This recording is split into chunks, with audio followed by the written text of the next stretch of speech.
और एक चाकू यहाँ पे जब मेरा मारा, वो जिसको रब रखे उसको कौन चखे, वो अंदर जाके टूट गया, स्कल की हड्डी पे टूट गया। अच्छा। उसके आप ये देख सकते हैं, हाँ, ये हाँ। टूटा हुआ, ये एक्सरे के अंदर आया है। हाँ हाँ। आज कल मेरा सफदरजंग के अंदर न्यूरो सर्जरी हुई है, इसकी ड्रिलिंग हुई है, बाकायदा ड्रिल करके उसको निकाला गया है। और उनका क्रिमिनल रिकॉर्ड इतना खराब है, उनके बाप ही बीसी पहले डिक्लेयर हो चुका है। तो ये देखिए, ये इनके काफी आप देख सकते हैं कितने टांके लगे हैं आपके। ये हाथी हाथ पे 14 टांके हैं। 14 टांके यहाँ पे लगे हैं इतना। और पुलिस ने आपके बयान भी दर्ज नहीं किए? मेरे पास एक भी दफा पुलिस वाले नहीं आए। पुलिस वालों ने क्या बोला आपको जब बयान दर्ज करने थे? सिर्फ छोटे भाई का बयान लिया उन्होंने, और उन्होंने कह दिया कि हम एक ही बयान को दोनों जगह लिख देंगे। पुलिस नाकाम और ऐसा हो गया है कि वो सुनवाई नहीं, सिर्फ उसको पैसा चाहिए, मेन चीज।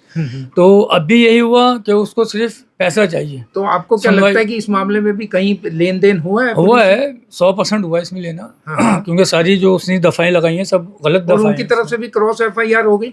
हाँ, ये भी होगी।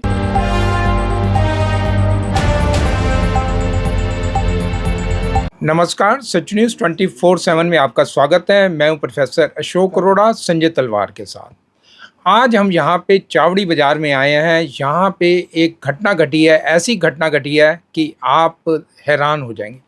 वैसे ही दिल्ली सुरक्षित नहीं है। दिल्ली में क्राइम रेट इतना बढ़ गया है कि कोई दिन ऐसा नहीं जाता जब कहीं ना कहीं कोई घटना की सूचना नहीं मिलती। और पुलिस का रवैया ऐसा है कि पुलिस अपराधियों का साथ देती है, लेकिन जो पीड़ित हैं उनका साथ नहीं देती। इस मामले में भी बिल्कुल यही हुआ है। हम जानेंगे, दो भाई हैं, यहाँ पे रहते हैं, और दोनों भाइयों के ऊपर जानलेवा हमला हुआ एक छोटी सी बात लेकर कि रात को 2 बजे एयर कंडीशन की लगाने के लिए ड्रिलिंग कर रहे थे। देखिए, 2 बजे रात को ड्रिलिंग कर रहे हैं, पड़ोसी भी परेशान हो रहे हैं। और इनका कसूर क्या? इन्होंने सिर्फ उनको इतना बोला कि आप ये ड्रिलिंग सवेरे कर लीजिए, सिर्फ इतना कहना था, तो चाकुओं से इनके ऊपर हमला कर दिया। आप खुद सुनिए इनका क्या कहना।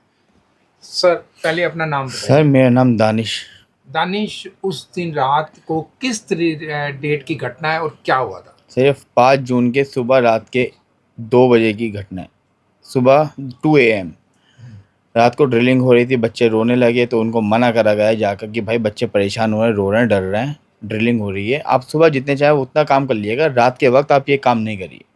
बस ये कहना हमारी गलती आपके हुई। पड़ोसी हैं? जी, पड़ोसी हैं। हाँ। तो आवाज़ आ रही थी रात के 2 बजे सुनसान बिल्कुल, तो उनको ये कहना हमारे लिए गलत हो गया। बस ये कहने के बाद बस हम नीचे उतरे उनको कहने के लिए। बस वो हमें, उन्होंने आपको नीचे बुलाया या आप खुद अपनी मर्जी उन्होंने से कहा उतरे नीचे थे? आओ बात करते हैं। बस बात करने के लिए हम दोनों भाई नीचे उतरे हैं। मैं पहले उतरा, भाई पीछे उतरे। अच्छा। ये हुआ। तो जैसे ही आप उतरे क्या हुआ? मैं उतरे, उन्हें पीछे से हमला करना शुरू कर दिया। आते ही हाथ में हथियार थे। मतलब आपसे उन्होंने बात भी नहीं की, सीधा हमला कर दिया? मतलब वो पहले ही तैयारी से थे कि आपके ऊपर हमला ही करना है? कुछ बातचीत नहीं हुई, आते ही उन्होंने हाथ ऐसे चला, हमने हाथापाई करनी शुरू कर दी। हमने अपने डिफेंस करने के लिए हाथ पैर आगे करे। मैंने हाथ पैर आगे करे तो यहाँ पे पड़ने शुरू हो गए। मैंने पता नहीं क्या। तो उनके हाथ में हथियार था कोई? हथियार था सर, जब भी तो स्टिचेस आए यहाँ पर। हाँ हाँ। ये क्या हथियार था? सर, चाकू थे तीनों के हाथ में। तीनों के हाथ में चाकू? तीन मतलब कौन कौन थे परिवार? क्या नाम बताइए। एक बाप था जुबैर, हाँ जी। एक बेटा था दाऊद, हाँ। एक बेटा था अरीफ। हाँ हाँ। उनके हाथ में हथियार थे। कितनी उम्र होगी उनकी? बाप की उम्र होगी अप्रोक्सीमेटली 45 ईयर्स के अराउंड। बेटे की उम्र होगी दाऊद की 25 के अराउंड, और छोटे वाले बेटे की होगी 22 के अराउंड। हाँ हाँ। और एक चाकू यहाँ पे जब मेरा मारा, वो जिसको रब रखे उसको कौन चखे, वो अंदर जाके टूट गया, स्कल की हड्डी पे टूट गया। अच्छा। उसके आप ये देख सकते हैं, ये हाँ, टूटा हुआ, ये एक्सरे के अंदर आया है। हाँ हाँ। आज कल मेरा सफदरजंग के अंदर न्यूरो सर्जरी हुई है, इसकी ड्रिलिंग हुई है, बाकायदा ड्रिल करके उसको निकाला गया है। आज मैं डिस्चार्ज होकर अपने घर पे मौजूद हूँ। जब घटना हो रही थी ये तो उस पहले आपके ऊपर हमला हुआ या आपके भाई के ऊपर हुआ? ये तो जहन में ही नहीं, बस दोनों नीचे उतर, दोनों के ऊपर दोनों पर एक साथ ही हुआ? भाई के तो कंधे पे ऐसा घुसाया है, पूरा 2.5-3 इंची अंदर घुसा हुआ है भाई के, यहाँ पर दोनों शोल्डर। डॉक्टर ने उंगली डाल के मेरे सामने देखा है, और डॉक्टर की उंगली पूरी चली गई थी डेप्थ देखने के लिए कि दिल तक तो नहीं पहुंचा, लंग्स तो इंजरी नहीं हुए। मेरे जो यहाँ पर घुसा है, डॉक्टर ने उंगली डाली, टेस्ट करा, एक्सरे भी कराया यहाँ का कि क्या नाम है, लंग्स तो डैमेज नहीं हुए, कहीं लंग्स पे तो नहीं लग गया। तो आपने फिर अपने आप को कैसे बचाया या आपके पड़ोसियों ने आपकी मदद की कैसे? जब पड़ोसियों ने देखा कि ये तो लहूलुहान हो रहे हैं, इनके खून निकल रहा है। पड़ोसी फिर एकदम से आवाज़ें सुन के सब इकट्ठे हुए, उनको हटाया, हमको हटाया। हम ऐसी कंडीशन में पड़े हुए थे, पड़ोसियों ने गाड़ी पे बिठाकर हमारे को हॉस्पिटल की तरफ रवाना करा। पुलिस वालों को भी कॉल करी, पड़ोसियों ने, हमारे घर की लेडी थे, मतलब थाने, आपके पड़ोसियों ने आपकी मदद की? जी, थाने गई हमारे घर की लेडी से। एसएचओ सर भी थाने में आए बयान लेने, सुनने के लिए हमारी बात, लेकिन अभी तक कुछ भी कार्रवाई नहीं हुई है। एफआईआर दर्ज हो गई है? एफआईआर दर्ज हुई है, पता नहीं किस मुकदमे में हुई है। मैं तो आज घर पे पहुंचा हूं, लोग कह रहे हैं क्या एफआईआर हुई। मैं तो अपने, इतने सर में दर्द है, इतने चक्कर आ रहे हैं, खड़े होते ही चक्कर आ रहे हैं। ये तो आपके सामने बैठा कोई हूँ। पुरानी रंजिश थी आपके साथ? कोई ऐसा क्यों इतना गुस्सा आपके प्रति हुआ और आपके भाई के प्रति? मोहल्ले में सब जानते हैं हम कैसे नेचर के हैं, हम सबसे न्यूट्रल रहते हैं, सब हमसे खुश रहते हैं, हम सबसे खुश रहते हैं। इनसे हर कोई दुख रहता है, हर किसी की इनसे क्यों लड़ाई होती है, हमारे से क्यों नहीं होती। आपके परिवार में कौन कौन है? मैं हूँ, मेरे बड़े भाई हैं और एक छोटा भाई है। हम सब 3 भाई, एक बड़ा फ्लैट है 200 यार्ड का, उसमें रहते हैं हम भाई। अब आपके मन में कोई डर वगैरह कोई हो जो? सर मेरी बेटी हैं, एक बेटी 5 साल की है, एक बेटी 3 साल की है, एक भाई के 2 बेटे हैं, स्कूल जाते हैं, स्कूल से आते हैं। जब वो हमारे ऊपर, इतने बड़ों के ऊपर हमारे ऊपर ऐसा हमला कर सकते हैं, बच्चों का डर भी लग रहा है कि बच्चे स्कूल जाएंगे, स्कूल से आते हैं, नीचे जाते हैं, ट्यूशन जाते हैं, दसियों काम के लिए उतरते हैं, कई बच्चों के ऊपर कुछ हो जाएगा, उनको कौन बचाएगा सर। तो आप पहले पुलिस में गए, कंप्लेंट की, या सीधा अस्पताल गए? कहाँ कहाँ गए? इलाज कैसे हुआ? डायरेक्ट सर हम हॉस्पिटल पहुंचा दिया, तो गली वालों की मेहरबानी है, हमें हॉस्पिटल पहुंचा कौन से दिया। अस्पताल गए? LNJP लोकनायक, अच्छा अच्छा। वहाँ पहुंचा दिया, गली वालों की मेहरबानी। ब्लीडिंग इतनी हो गई थी, भाई की आंखों के आगे अंधेरा आ गया था, दिखना ब्लर हो गया था। भाई आंखें बंद कर रहे थे, भाई को मार मार के होश में ला रहे थे कि आंखें बंद नहीं होने देनी। और मेरे भी इतनी ब्लीडिंग थी, मेरे तो सर में नॉब टूटी हुई थी। वो CT स्कैन वाले ने बताया भाई CT स्कैन नहीं हो रहा है आपका, क्योंकि आप में कुछ ब्लड, वो आयरन का, मेटल का पीस फंसा हुआ है। जब एक्सरे कराया, एक्सरे में डिटेक्ट हुआ क्लियर कि मेटल का पीस इतना बड़ा, आपकी नॉब अंदर टूटी हुई है। सर्जरी कौन से अस्पताल में हुई आपकी? फिर मैं सफदरजंग में मेरी सर्जरी हुई है सर, अच्छा अच्छा। कल मेरी सर्जरी अब हुई आप है ठीक है? सर। मेरे को रेस्ट बोला हुआ है पूरा कि लेटो, रेस्ट करो। ये तो आप आए, मैं बैठ के यहाँ पे बात ठीक है, कर, आप रेस्ट करिए, हम आपके भाई से भी बात करते हैं। अपना नाम बताइए सर मेरा नाम है तारिक खान। उस दिन क्या हुआ था? बस सर मैं तो अपने भाई को बचाने उतर गया, समझ लो। अगर हम नहीं उतरते तो भाई को तो, एक को तो मार ही देते वो जान से। वो इतने गुस्से में थे। और हम यहाँ पर तीसरी पीढ़ी हैं। हमारे दादा रोजगिरान में रहे, हमारे वालिद रहे, हम रहे, आज तक कभी झगड़ा नहीं हुआ। उनको आए हुए मात्र 5 साल हुए हैं। आपके ऊपर भी चाकू से हमला हुआ था? चाकू से मेरे कहाँ लगी इसी हाथ पे मेरे 14 टाँके हैं। हाँ जी। ले लिए उन्होंने, पहले उन्होंने कोई पूरे बात ले नहीं, लिए, दिखा दीजिए। दिखा दिए उन्होंने। हाँ जी, थोड़ा। मेरे 14 टाँके तो मेरे हाथ पर आए, 3 जगह मेरे वार हुआ है हाथ पर। हाँ हाँ और मेरे पीछे तकरीबन 11 से 12 टाँके आए मेरे कमर पर। हाँ हाँ। और उनका क्रिमिनल रिकॉर्ड इतना ख़राब है, उनके बाप ही BC पहले डिक्लेयर हो चुका है। तो ये देखिए, ये इनके काफी, आप देख सकते हैं कितने टांके लगे हैं आपके? ये हाथ पे 14 टाँके हैं। 14 टांके यहाँ पे लगे हैं, इतना। और पुलिस ने आपके बयान भी दर्ज नहीं किए? मेरे पास एक भी दफा पुलिस वाले नहीं आए। पुलिस वालों ने क्या बोला आपको जब बयान दर्ज करने थे? सिर्फ छोटे भाई का बयान लिया उन्होंने, और उन्होंने कह दिया कि हम एक ही बयान को दोनों जगह लिख देंगे। देखिए पुलिस की कितनी बड़ी लापरवाही है, इतनी गंभीर चोट लगी है और पुलिस कह रही है बस छोटे भाई के बयान दर्ज हो गए, आपके बयान दर्ज करने की जरूरत ही नहीं है, जबकि इतनी गंभीर घटना है। एक भी दफा नहीं आया पुलिस वाला। आप क्या कहना चाहेंगे पुलिस वाले से? किसी अच्छे ऑफिसर को ये केस दिया जाए। ये IO के पास केस है, उससे बड़े ऑफिसर के पास केस दिया जाए और पूरी केस की तफ्दीद करे कि किसकी गलती है और कहाँ पर ये पुलिस वालों ने चूक करी है। तो घटना के कुछ गवाह हैं आपके पास? घटनाओं के तो पूरे इलाका ही हमारे साथ दे रहा है, पूरा इलाका हमारा साथ दे रहा है, पूरे इलाके को पता है वो लोग गंदे हैं। ठीक है, तो हम घटना के जो चश्मदीद हैं उनसे भी बात करते हैं। पहले अपना नाम बताइए। मोहम्मद चांद। आप जब घटना घटी तब थे? सर मैं नहीं था, लेकिन सुबह जब आके देखा तो गली में पूरा ब्लड फैला हुआ था। हाँ हाँ। इतना ब्लड था जैसे कि बकरे काट के डाल दिए। अच्छा। अब बाद में पता लगी दानिश भाई और तारिक भाई जख्मी है अस्पताल में। हाँ हाँ। तो हम जा रहे थे, त्योहार का टाइम था, जा नहीं पाए।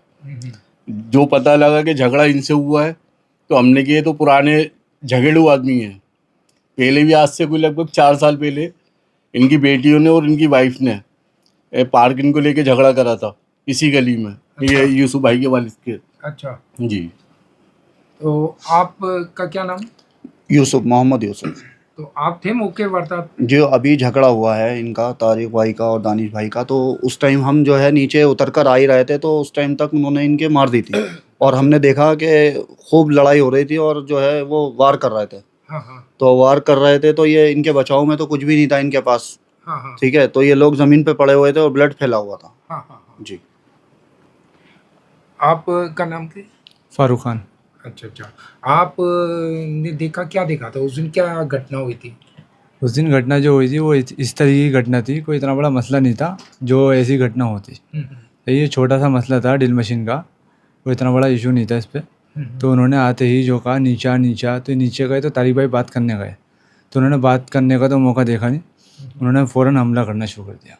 तो पुलिस आई थी क्या? पुलिस बहुत लेट आई थी। पुलिस जब आई थी, पुलिस आई थी लेकिन बाद में आई थी जब इन्हें हॉस्पिटल ले गए थे, जब इनको हॉस्पिटल ले गए थे बाद में आई थी। आपको अंदाजा होगा किस टाइम की घटना है ये? 2 बजे के करीब। रात को 2 बजे। आपका नाम? मोहम्मद हाशिम। अच्छा, तो उस टाइम आप कहाँ पे थे? उस टाइम मैं अपने घर पे था जब चीखने की आवाज़ आई। जब हमें पता चला हम लोग गली में नीचे उतरे, देखा तो भाई दानिश की चोट मतलब लग चुकी थी, इनके सर से खून निकल रहा था और भाई तारिक जो है वो लहू लुहान हो चुके थे। उनके यहाँ पे जो है लड़के ने छुरियाँ मारी थी। जिस तरीके से उनने इनके छुरियाँ मारी थी तो काफ़ी ज़ख्मी हो गए थे। फिर इनका बीच बचाव लड़कों ने करवाया, हमने भी करवाया। फिर उनको आगे लेके गए, फिर इनको गाड़ी पे बिठा के हमने अस्पताल भेज दिया। इस तरीके से थे कि इनकी हालत ऐसी नहीं थी कि ये इस कंडीशन में थे कि खड़े नहीं हो पा रहे थे। तो बस इतने में और काफ़ी गली वाले मोहल्ले वाले आ गए, बीच बचाव करके इनको अस्पताल भेज चुके थे हम लोग। तो इनकी तरफ से आपको लगता है कि कुछ ऐसा हुआ नहीं था नहीं, इस कि- तरीके से हुआ था कि रात के अंधेरे में 2 से 2:30 के बीच में वो लोग ड्रिल मशीन से सुराख कर रहे थे।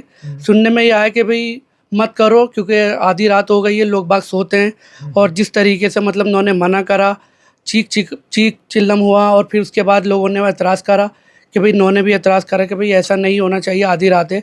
तो गाली गलौज हुआ। फिर उसके बाद ये लोग नीचे उतरे। ये लोग निहत्ते उतरे थे, वो लोग अपने सामान के साथ उतरे थे। उन्होंने इनको मारा पीटा। फिर मतलब इस तरीके से इतना हुआ कि इनकी हालत बहुत ख़राब हो गई थी। सर पहले अपना नाम बताइए। जुम्मा। सर, जिस प्रकार दिल्ली में इस प्रकार घटनाएं घट रही हैं, जरा बात पे लोगों को इतना गुस्सा हो जाता है कि चाकू निकाल लेते हैं, तो जी, क्या बहुत कमी कहाँ आपको नजर आ रही है? बस इंसान का खून गर्म चल रही है इस टाइम। हाँ जी। बस ये गलत हो रही है जो भी हो रही है। हाँ हाँ। बस हम तो ये कहेंगे हमारे भाई के साथ बहुत गलत हुआ है। यहाँ कोई पुलिस पेट्रोलिंग वगैरह होती है आपके इलाके में? कोई नहीं है सर। कभी 2 दिन 1 दिन हो जाती है। पुलिस अरे, इस होती बात से- है लेकिन इस तरीके से आती है। पुलिस मौका वारदात पे कभी पहुंची नहीं और ना ही कभी पहुंचेगी। हाँ हाँ। क्योंकि पुलिस जब आई थी जब ये लोग अस्पताल पहुंच चुके थे। क्योंकि जिस टाइम पुलिस को फ़ोन करो तो बिजी जा रहा होता है लेकिन कोई सुनवाई नहीं होती। जब पुलिस बाद में आती है कहती है क्या हुआ। अभी क्या हुआ का क्या मतलब होता है? मतलब ये होता है कि भाई तुम्हें इसलिए बुलाया गया, यहाँ पे कोई वारदात हुई थी। वारदात जब निमट गई थी, जब पुलिस आन के पूछती है, फिर उसके बाद वो पुलिस अस्पताल चली गई थी। उस टाइम में लेके नहीं जाते इनके भाई को तो दम तोड़ देते, ऐसी हालत थी चाकू की। 3 साइड 4 साइड से खून निकल लेता जबरदस्त। तो एक तरह की हत्या की कोशिश ही जी, है जी। ये। लेकिन जिस प्रकार पुलिस ने मामला दर्ज किया है आपने एफआईआर में, वो तो एक हल्की धाराओं में दर्ज किया। आप क्या कहना चाहते हैं? शमशुद्दीन अल्तमश। हाँ जी। दरअसल पुलिस का रोल बहुत ही ख़राब है आजकल। हाँ हाँ। पुलिस नाकाम और ऐसा हो गया है कि वो सुनवाई नहीं, सिर्फ उसको पैसा चाहिए, मेन चीज़। तो अब भी यही हुआ कि उसको सिर्फ पैसा चाहिए। तो आपको क्या सुनवाई- लगता है कि इस मामले में भी कहीं लेन देन हुआ है? हुआ है, 100% हुआ है इसमें लेना। हाँ। क्योंकि सारी जो उसने दफ़ाएं लगाई हैं सब गलत और दफ़ाएं उनकी तरफ से भी क्रॉस एफआईआर हो गई? हाँ ये भी होगी। मतलब उन्होंने भी, इनका आरोप है कि 10 उन्होंने खुद अपने आप को जख्मी किया। नहीं, ऐसा अस्पताल में। देखिए, ऐसा कोई भी नहीं अपने आप को कोई जख्मी नहीं करेगा। हाँ जी। तो दरअसल जख्मी तो उन लोगों ने करा बहुत ज़्यादा, हाँ हाँ और फिर उनके चोटें नहीं है, सबसे बड़ी बात ये है। हाँ। कोई मार के अस्पताल भी नहीं पड़ेगा त्योहार के टाइम पे, है ना। कोई भी ऐसा नहीं है आदमी कि अपने आप को मार के अस्पताल में जाए। तो दरअसल गलती इन लोगों की बहुत ज़्यादा है। इन्होंने मारा है, जो भी करा गलत करा बहुत। तो यही कहूँगा कि आपस में रह के इतना गलत करना और चाकू मारना, ये तो बहुत ही गलत काम करे इन लोगों ने। और ये एक दफ़ा नहीं, ये मेरे ख्याल से 3 दफ़ा वारदात हो चुकी। इससे पहले इनकी बेटी ने एक जगह और हंगामा करा अपने ससुराल में, हाँ। और तीसरे बार यहाँ मकबरे के अंदर ही इसने गाड़ियाँ तोड़ी हैं, वो भी रिकॉर्ड है कैमरे में। तो मैं इंशाल्लाह, इन्होंने भी और इन्होंने भी तोड़ी है। हाँ इनकी जो लड़की है इन्होंने भी गाड़ी तोड़ी थी और इन्होंने भी तोड़ी थी। हाँ हाँ। एफआईआर हुई थी इसके बारे में। अच्छा अच्छा। आज से 4 साल पहले। तो आपको लगता है कि आपके जो इलाके में है वो सर, इस ये तरह तो- की वारदातें होती रहती हैं क्या? ये तो होती नहीं है, ये इस्तीफाक से पहले इस हुई तरीके है। की वारदात ये अभी आए लगभग यहाँ 4-5 साल से। हाँ हाँ। हम 60-70 साल से रहते हैं, तारिक भाई, दानिश भाई, हम सब जितने भी यहाँ खड़े हुए हैं। इन्होंने जो क्रेम अभी बढ़ाया यहाँ पे आके, तो ये तो गलत हो रहा है इलाके के लिए। तो आपने सुनी बात इन पड़ोसियों की जिन्होंने कईयों ने घटना को देखा भी और ये सब इन्होंने साथ भी दिया, इन्होंने बचाने की उनको कोशिश भी की, लेकिन पुलिस मौके वारदात पे जब घटना घट जाती है उसके बाद यहाँ पे आती है और तब तक ये अस्पताल जा चुके होते हैं। ये तो टाइम से वो अस्पताल पहुँच गए, उनकी सर्जरी हुई और उनकी जान बच गई। लेकिन पुलिस का रवैया देखिए, दिल्ली पुलिस का हत्या का मुकदमा हत्या की कोशिश का मुकदमा दर्ज नहीं किया गया, बल्कि एक हल्की धाराओं में मुकदमा दर्ज कर लिया गया और उल्टा इनके भाई को बोल दिया गया कि आपके तो बयान की ज़रूरत ही नहीं है, जबकि दोनों भाइयों को चोट लगी है। आपने खुद उनके बयान सुने, दोनों को चोट लगी है, दोनों के बयान दर्ज होने चाहिए। तो मेरा अनुरोध है कि दिल्ली पुलिस कमिश्नर को इस पे तुरंत संज्ञान लेना चाहिए और उचित मामलों जो धाराएं हैं इसमें परिवर्तन करना चाहिए और इनको न्याय दिया जाना चाहिए। आज के लिए इतना ही, नमस्कार। आप सच न्यूज़ 24/7 देख रही हैं, मुझे पता है काफ़ी टाइम से। कैसा लगता है आपको? बहुत अच्छा लगता है, बहुत सच्चाई है। हेलो कोमल, मैं प्रियंका सच न्यूज से। आप कैसी हैं? हाय प्रियंका, मैं अच्छी हूँ। मैं किरण चौधरी, सच न्यूज़ 24/7 से। मैं संजय तलवार, सच न्यूज़ 24/7 से। मैं नेवलाल पासवान, सच न्यूज़ 24/7 से। मैं प्रोफेसर अशोक अरोड़ा, सच न्यूज़ 24/7 से। सिर्फ सच दिखाते हैं हम। Like, follow and subscribe such news 24/7।